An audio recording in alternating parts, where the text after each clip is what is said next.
Guys, good morning. So, gusto ko lang pakita sa inyo quickly kung gaano kadumi, no? Ang isang fan ng GPU mining card. So, this one, we have a RTX 3070, no? Basically, it's a gaming GPU that we're using for crypto mining. So, pwedeng-pwede mo ring gamitin sa pagmimina ng crypto yung RTX 3070 na ginagamit mo pang laro ngayon or pag-render or pang Photoshop and vice versa. You can also use yung crypto mining GPU mo kapag uh, gusto mong kumuha for your rendering build or gaming build. So, interchangeable naman sila. But anyways, sa video na to, no, gusto ko lang pakita, ganito siya kadumi. So, this card has been mining for more than 1 year. Okay?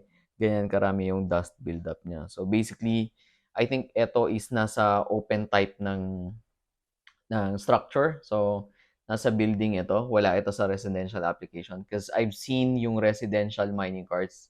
Usually, hindi sila ganito kadumi. So, end of the world na ba? No? Joma, ang dumi. Ganito. Guys, maliit na bagay lang yan. No? Worst case scenario, you just have to replace these fans. Okay? Some fans cost about 300, 200. Some premium fans are 500 per piece. Okay? Online, mabibili nyo yan. Tapos, you just have to replace it. Okay? Madali lang naman siya. Yung mga connectors is generic lang naman. But, if marunong ka mag-DIY, no, you can just open the fans, may bearing to sa loob, you clean it, tapos re-oil mo sila, and that's it. That's basically it. Magfa-function na sila smoothly. And if not, worst case scenario, hindi pa rin gumana, palitan mo lang. Okay?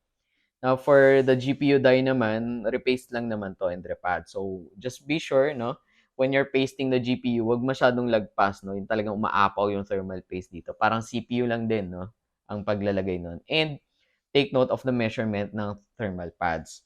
Plus, you can use high quality ones. Yung mga aftermarket natin are usually ones that are better versus yung mga high-end GPUs na ROG Strix, MSI Supreme, yung mga stock thermal pads nun, guys, pwedeng-pwede yung palitan ng Jalid.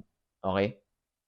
Jomac voided yung warranty. Guys, usually naman ang warranty natin is 1 year lang for store and 2 years sa mga distro natin. And kung ginamit mo yung card mo sa crypto mining and actually for gaming, for rendering, depende pa rin kung i-approve nila yon. So, don't be scared of the warranty as long as you know what you're doing. Pwede naman yan. And usually, yung warranty, hindi yan parang 100% guaranteed na i-honor nila. So, kung ang nakuha mong card is luma naman na, voided na yung warranty, or hindi ka sure kung may warranty, or na-try mo na ipa-warranty pero na-decline ka, pwede nyo naman buksan yan. Kung hindi kayo confident, you can just message us, Mining Doctor and Mining Rig Parts and Supply. So we take care all of these things, lalo na yung mga nuances lang sa mga mining farms. We rebuild mining rigs, pwede tayo mag-home service. We can also recondition the mining cards para bago mag-bull run, no? Wala kayong maging issues or ma-minimize yung issues sa pagmimina for the next maybe 1 to 2 years. So that's it, guys. Just a quick video. Salamat sa panood and I'll see you on the next one.